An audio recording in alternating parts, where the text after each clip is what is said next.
Hello दोस्तों, आज इस वीडियो में हम बात करेंगे एआई के बारे में कि एआई है क्या? एआई काम कैसे करता है? एआई किसका नौकरी लेगा और एआई किसका नौकरी नहीं लेगा? और वो कौन-सा क्षेत्र है जिसको एआई टच भी नहीं कर सकता है? तो वीडियो आप अंत तक देखिएगा। मैं एआई को एकदम सिंपल भाषा में समझाया हूँ। आपको वीडियो देख के अच्छा लगेगा तो वीडियो अंत तक ज़रूर देखिएगा।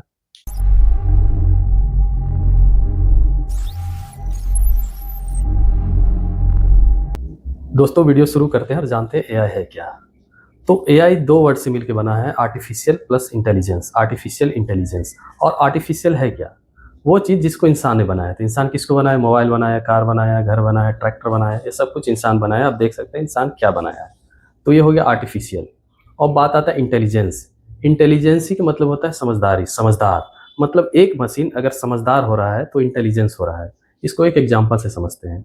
मान लीजिए एक कार है, आप कार के पास गए, कार का गेट खुद खुल गया, आप अंदर बैठ गए।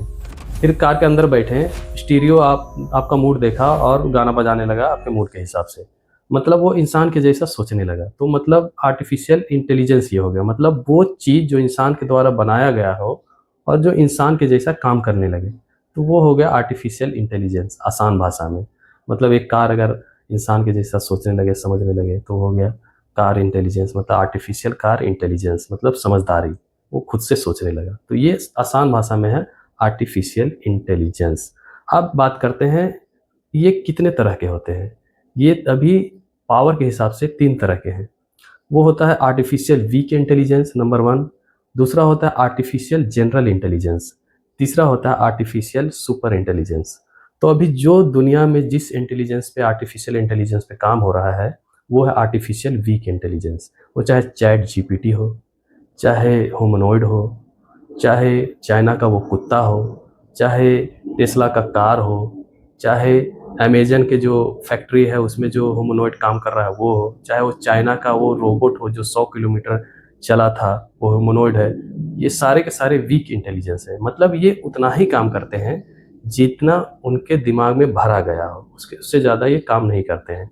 मतलब अगर घर में एक ह्यूमनॉइड काम कर रहा है, तो वो वही काम करेगा जो उसके दिमाग में भरा गया हो, जितना इंटेलिजेंसी उसके दिमाग में दिया गया हो, उससे ज़्यादा वो काम नहीं करेगा। और वो वही काम सिर्फ़ करेगा, वो खुद से मतलब खुद पे बदलेगा नहीं। मतलब इसको एक एग्ज़ाम्पल से समझिए कि एक बच्चा है, एक बच्चा जब गिरता है, फिर गिरता है और फिर वो चलना सीख जाता है। तो ह्यूमनॉइड जो है, जो इंसानों के जैसा दिखता है, एक रोबोट है, वो इस तरह का काम नहीं कर सकते। मतलब उस लेवल का समझदारी अभी भी इसके अंदर में नहीं है।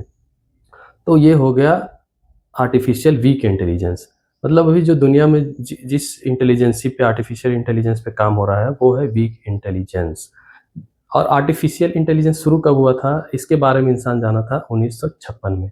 उसके बाद 2010 में इसमें कुछ इम्प्रूवमेंट हुआ। 2020 में इसमें एक तरह से बूम आ गया, क्योंकि आर्टिफ़िशियल इंटेलिजेंस का जो एलएलएम मॉडल है, मतलब लार्ज लैंग्वेज मॉड्यूल, मतलब चैट जीपीटी हो गए, मतलब चैटबॉट्स जितने हो गए, इस पे एक तरह से क्रांतिकारी बदलाव आया और बहुत ज़्यादा इसमें चेंजेज़ आया। अब दूसरा आता है आर्टिफ़िशियल जनरल इंटेलिजेंस। मतलब एक ऐसा आर्टिफ़िशियल इंटेलिजेंस जो इंसान के जैसा सोचता हो, इंसान के जैसा परिस्थिति के हिसाब से अपना काम करता हो, इंसान के जैसा डिसीज़न लेता हो, इंसान के जैसा एनवायरनमेंट में ढल जाता हो, मतलब पूरा-पूरी इंसान के जैसा काम करता हो। ये होता है आर्टिफ़िशियल जनरल इंटेलिजेंस, जिसको एलोन मस्क अभी कह रहे हैं कि आने वाले 1-2 मतलब 3-4 सालों में जो डॉक्टर हैं, डॉक्टर का ज़रूरत नहीं पड़ेगा। मतलब डॉक्टर बनाने वाले जो कॉलेज है वो यूज़लेस हो जाएँगे। तो मैं अभी इसको मतलब मानता नहीं हूँ, क्योंकि अभी इस पे काम हुआ नहीं है और ये अभी बहुत दूर का बात है। लेकिन उनका कहना है कि आने वाले दिनों में इस तरह के भी ह्यूमनॉइड बनाए जाएँगे जो डॉक्टर को रिप्लेस कर देंगे और इस तरह के जो भी प्रोफ़ेशन है उसको रिप्लेस कर देंगे। तो ये है आर्टिफ़िशियल जनरल इंटेलिजेंस, जो अभी तक थ्योरी है सिर्फ़, इस पे काम मतलब शुरू ही हुआ है कह दीजिए। उसके बाद तीसरा आता है आर्टिफ़िशियल सुपर इंटेलिजेंस। इसको आप देखे होंगे रोबोट मूवी में जो चिट्टी जो कैरेक्टर था वो आर्टिफ़िशियल सुपर इंटेलिजेंस था। मतलब वो इंसान से भी आगे बढ़ के काम कर रहा था। मतलब इंसान से भी एक कदम आगे बढ़ के काम जो करे वो आर्टिफ़िशियल सुपर इंटेलिजेंस है, जो अभी पूरा थ्योरी है, इस पे बिल्कुल ही काम नहीं हुआ है। ये पता नहीं कब होगा, इसका कोई गारंटी अभी है ही नहीं। तो ये 3 तरह के आर्टिफ़िशियल इंटेलिजेंस होते हैं। यहाँ पे आप लोगों के मन में एक और डाउट आता होगा कि जो आर्टिफिशियल इंटेलिजेंस है वो अब इंसान के जैसे काम नहीं कर रहा है, लेकिन कहीं-कहीं ये इंसान से बेहतर काम करता है। तो जैसे चैट जीपीटी हो गया, जो चैट बोट्स हो गए, वो इंसान से बेहतर कहीं-कहीं काम करते हैं। तो जो मैं समझ पाया हूँ, मैं आपको बताना चाह रहा हूँ कि जैसे कि पहले आदमी गन्ना का जो रस निकालता था, वो घुमा के निकालता है ऐसे-ऐसे करके। फिर उसके बाद मशीन आ गया, मशीन से निकलने लगा रस। तो मशीन में जब ताकत आ जाता है, तो इंसान से बेहतर काम करने लगता है।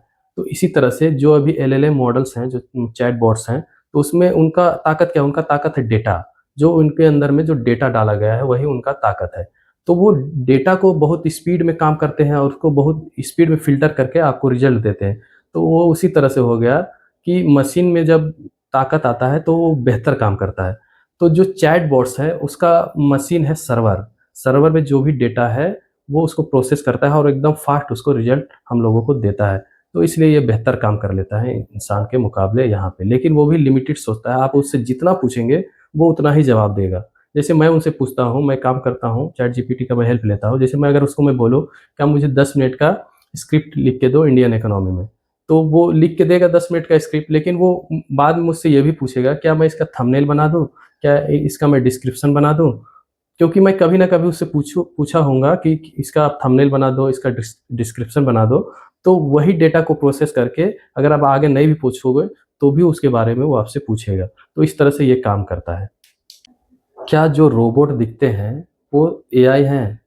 तो ये ज़रूरी नहीं है। सारे रोबोट एआई नहीं हो सकते। हाँ, रोबोट एआई हो सकते हैं अगर उसपे इंटेलिजेंसी डाला गया हो। ठीक है? तो जो फैक्ट्री में जो काम करते हैं, वो आर्टिफ़िशियल इंटेलिजेंस वाले रोबोट नहीं है। वो उसपे उतना ही प्रोग्राम किया गया है जितना वो काम करते हैं। अगर एक रोबोट को प्रोग्राम ये किया गया है कि आपको ये 2 नट टाइट करना है, तो सिर्फ़ वो 2 नट ही टाइट करेगा, तीसरा नट वो टाइट नहीं करेगा। तो वो लिमिटेड है, उसमें उतना ही प्रोग्राम किया गया है, मतलब वो इंटेलिजेंसी उसपे नहीं है। तो इसका मतलब यही हुआ कि सारे रोबोट आर्टिफ़िशियल इंटेलिजेंस नहीं है, वही रोबोट आर्टिफ़िशियल इंटेलिजेंस है जिसपे इंटेलिजेंसी डाला गया है। तो अभी जितने वीक एआई मॉडल्स हैं, वो सारे डेटा से रिलेटेड काम करते हैं। बड़े-बड़े डेटा प्लांट लगे हुए हैं, बड़े-बड़े मशीनें लगे हुए हैं, जिसके अंदर डेटा स्टोर किया जा रहा है। जैसे इंडिया में बहुत सारे डेटा प्लांट लगाए जा रहे हैं। तो जो भी अभी एआई काम कर रहा है, वो डेटा से काम कर रहा है। उसको डेटा दिया जा रहा है, डेटा को प्रोसेस करता है और उसको फ़ास्ट रिज़ल्ट आपको देता है। वो किसी क्षेत्र से हो सकता है, अगर एग्रीकल्चर का डेटा सेंटर लगाया जा रहा हो, तो एग्रीकल्चर रिलेटेड वो रिज़ल्ट आपको देगा। किस तरह से आपको धान उगाना है, गेहूँ उगाना है, कब कब बोना है, कब काटना है, कितना पानी देना है, तो उससे रिलेटेड डेटा स्टोर किया जाएगा और फिर वो डेटा को प्रोसेस करके आपको बेहतर रिज़ल्ट प्रोवाइड करने का कोशिश करेगा और उस रिज़ल्ट के हिसाब से जब काम किया जाएगा, तो अच्छा खेती, अच्छा क्रॉप्स होगा और ये चीज़ बेहतर बनेगा। तो ये अभी सारा जो वीक मॉड्यूल हैं, वो ये सारे एलएलएम पे काम करते हैं और डेटा को ही प्रोसेस करके ये काम करते हैं। तो अभी जितना भी एआई मॉडल है, सारे-सारे डेटा से ही काम कर रहे हैं। तो अभी तो अभी किन नौकरियों को खतरा है? तो वो जो एंट्री लेवल की नौकरी है, डेटा रिलेटेड उनको खतरा है। जैसे बिलिंग क्लर्क का नौकरी खतरे में है। फिर जो एंट्री लेवल का डेवलपर है, एंट्री लेवल का वेब डिज़ाइनर है, एंट्री लेवल का अकाउंटेंट है, रूटीन वर्क वो कर रहा है, एक्सेल में काम वो कर रहा है। तो इस तरह का नौकरी को अभी खतरा है। और खतरा किनको नहीं है? खतरा अभी उनको नहीं है जो मतलब ह्यूमन टच का ज़रूरत पड़ता है, जैसे प्लम्बर हो गया, अभी डॉक्टर का भी नौकरी खतरा में नहीं है। अकाउंटेंट हो गया जो ऊपर लेवल का अकाउंटिंग करता है, वकील हो गया जो जाके जिरह करता है कोर्ट में, उसका नौकरी नहीं जाएगा। और जो एग्रीकल्चरल काम कर रहा है, फील्ड में जो अभी काम कर रहा है, उनका नौकरी नहीं जाएगा। मतलब जहाँ पे लोगों का टच का ज़रूरत पड़ रहा है, इलेक्ट्रीशियन, प्लम्बर जो फील्ड में काम कर रहा है, उनका नौकरी अभी नहीं जाएगा। तो वो कौन-सा क्षेत्र है जिसको एआई कुछ नहीं कर सकता है? तो वो आता है डिसीज़न मेकिंग जो लेता है, जैसे कंपनी का सीईओ, उसका नौकरी खतरे में नहीं है क्योंकि वो डिसीज़न लेगा। तो अभी उस तरह का एआई मॉड्यूल नहीं बना है, उस तरह का ह्यूमनॉइड नहीं बना है। मतलब एआई जनरल इंटेलिजेंस तब तक एंट्री नहीं करता है, तब तक ये नौकरी एकदम से सुरक्षित है। और ये हमको लगता है हमेशा ये सुरक्षित ही रहेगा, जहाँ पे हाई लेवल का डिसीज़न लिया जाता हो। फिर जहाँ पे बाबा लोग, जहाँ पे मासेस को बताते हैं, ज़िंदगी जीने का तरीका सिखाते हैं, वो चाहे इस्लाम से जुड़े हों, चाहे किसी भी धर्म से जुड़े हों, उनका नौकरी खतरे पे नहीं रहेगा। और पॉलिटिकल लीडर्स, ये कभी खतरे में नहीं रहे हैं, तो एआई में ये खतरे में नहीं है। मतलब पॉलिटिकल लीडर्स को भी एआई खतरा में नहीं डाल सकता है। मतलब ये ऐसा क्षेत्र है जो एकदम एआई से सुरक्षित है। तो अगर आप सारे जगह पिट गए, तो आप ये भी जॉइन कर सकते हैं, पॉलिटिकल पार्टी जॉइन कर सकते हैं और एआई से खुद को बचा सकते हैं। अब हम लोग को एआई से बचना कैसे है? तो इसको मैं एक और एग्ज़ाम्पल से समझाऊँगा। मैं 2007 में जब मैट्रिक का एग्ज़ाम पास किया था, तो हमारे शहर में गिने-चुने लोगों के पास कंप्यूटर था। मतलब ज़रूरत भी उतना ही कंप्यूटर का था। तो आप अभी देखिए लगभग जो एजुकेशन से जुड़ा है वो सारे घरों में कंप्यूटर, लैपटॉप मिलेगा आपको। मतलब उससे सब कोई काम ले रहा है। तो एआई आ जाने से इसी तरह से एआई का भी यूज़ होगा। मतलब लोग उससे काम लेंगे और खुद को बेहतर बनाएँगे। तो एआई से काम लीजिए, एआई सीखिए आप और एआई से जीना सीखिए, एआई से आप जो भी सीख पा रहे हैं उसको अभी सीखिए। उससे भागिए नहीं, उससे डरिए नहीं। जब ट्रैक्टर आया था तो किसानों ने भी ट्रैक्टर का भी विरोध किया था, लेकिन अभी ट्रैक्टर उनका काम आसान कर दिया है। जब कंप्यूटर आया था, तो भी लोग कंप्यूटर से डरे थे कि ये इंसानों का काम खत्म कर देगा, इंसान डरने लगे थे। लेकिन कंप्यूटर के आने से और भी काम बढ़ गया और भी लोग उसमें जुड़े और जो काम था वो और बेहतर होने लगा। तो एआई के आने से भी वही होगा, आप बेहतर काम कर सकते हैं। अभी जो भी चैटबॉट्स आए हैं, चैटबॉट्स के आने से क्या हुआ है, आप बेहतर हो रहे हैं। हाँ, लोग कह रहे हैं कि जो आईक्यू है वो कम होते जा रहा है, आदमी सोच नहीं रहे, सीधा चैटबॉट में एंट्री कर रहा है और वहाँ से आंसर ले ले रहा है। तो आप एक कह सकते हैं ये लूप होल है, लेकिन अल्टीमेटली काम तो हो रहा है, काम तो आसान हो रहा है, चीज़ें तो आसान हो रही है। तो आप एआई से भागे नहीं, एआई से जुड़े, उसको सीखें और खुद को बेहतर बनाएँ, तो आपको कोई भी एआई आ जाए, आपको नहीं भगा सकता है। तो यही है एआई, तो एआई को सीखें, एआई को कॉप अप करें, एआई के साथ चलना सीखें, जैसे हमेशा से आप चले हैं। जैसे कंप्यूटर से चले हैं, जैसे ट्रैक्टर से चले, वैसे एआई से के साथ भी चलें और उसके साथ जुड़ के आगे निकलें। तो ये था एआई। अगर आपको वीडियो अच्छा लगा, तो चैनल को सब्सक्राइब करें, लाइक करें और कमेंट करें। धन्यवाद।